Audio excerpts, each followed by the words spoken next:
I'm Captain Jimmy Decker, and these are the two basic setups you're going to need for Southern California marlin fishing.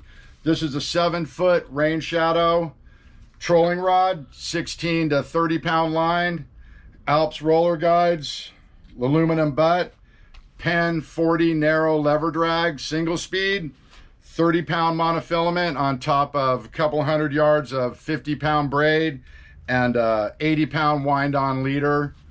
You're gonna have this set up with a small snap swivel. I like to put a bead between the swivel and the line, just because when you wind it up tight, you don't end up sucking that clip and your swivel into the tip. So there's the troller. The caster, same setup. This is an 8-foot rain shadow, 10 or 12 number 10 or 12 guides. You want the bigger rings on here, makes it a lot easier to cast.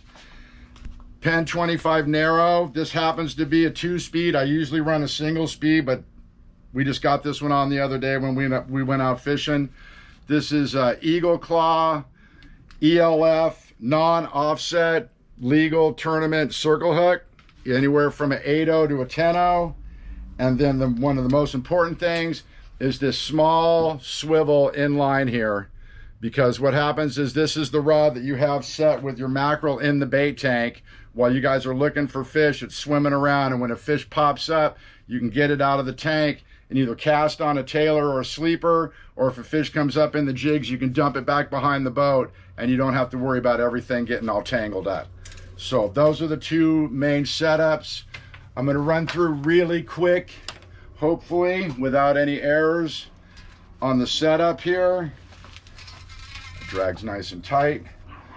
You want to make first thing you need to try to do is to tie a bimini twist. I don't like to tie a real long bimini. I like mine pretty small, you know, something like that.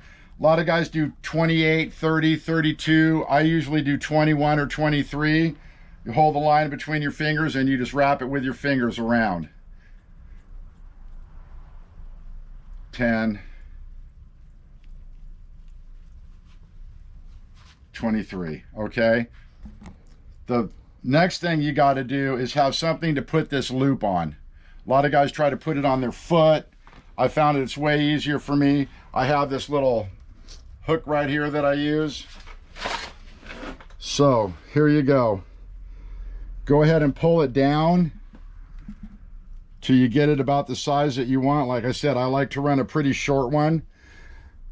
You want to get some saliva on your fingers and wet this line right here, because if you don't and you pull this back, you'll end up burning this mono, just like tying a knot, you know, to a hook. So what you want to do now is you want to pull your finger back up towards where you're holding on right here. This is going to be a tight one. Get that line pointed down, and as soon as it starts coming down, then you can go ahead and start pulling up with your index finger and guiding the line down with your other hand, like that. Okay, once you get it to here, pinch it, take your tag end, go through one set of legs, back up, come around the other set. These are just a half hitch on each side, come back up. Then you want to go around both legs. Some guys do a million. I'm really not into it. I do 2 half hitches, and then I come back around and do a double. Let me get a hold of this thing.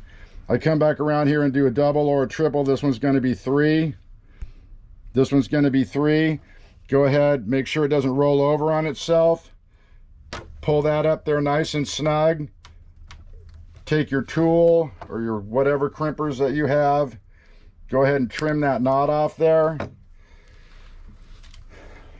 And there you have it.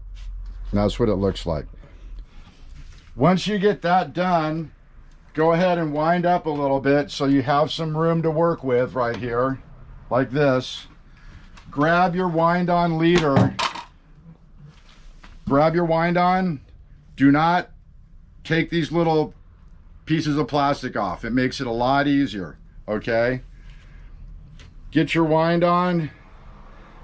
Grab your loop right here. The mono goes through here come up, grab this whole thing right here and pass it through the loop, okay? Then drop it back down. So there's one. So now you have it. You can see what it looks like. Now you want to go in again the exact same way. Go back in, grab this, pull it back from the bottom to the top, just like you went in the first time. That's two. Some guys do three. I usually only do two. Now here's the part you want to concentrate on. You want your bimini to be fairly tight, so when this comes down and you pull this cat's paw together, you don't have one leg bigger than the other one, all right? And that looks perfect right there. Then you go ahead and snug that down, and that's exactly what it should look like right there. The two V's pointing towards the bottom. Okay, so now your wind on's basically done. Now you can either cut a few feet off of it, put a swivel on it, and put a little piece of cyclofluorocarbon on there and a hook for a drop back or a caster, or you can cut off maybe 6 feet of this, tie on put a little bead and a snap swivel on there, and you can go ahead and connect to your Marlin lure. All right, this is, like I said, this is the way I do it. A lot of guys don't do it like this. A lot of guys do it a lot different. There's, you know, there's a million ways to do it, but this has been very effective for me on fishing tackle 30 pound and under.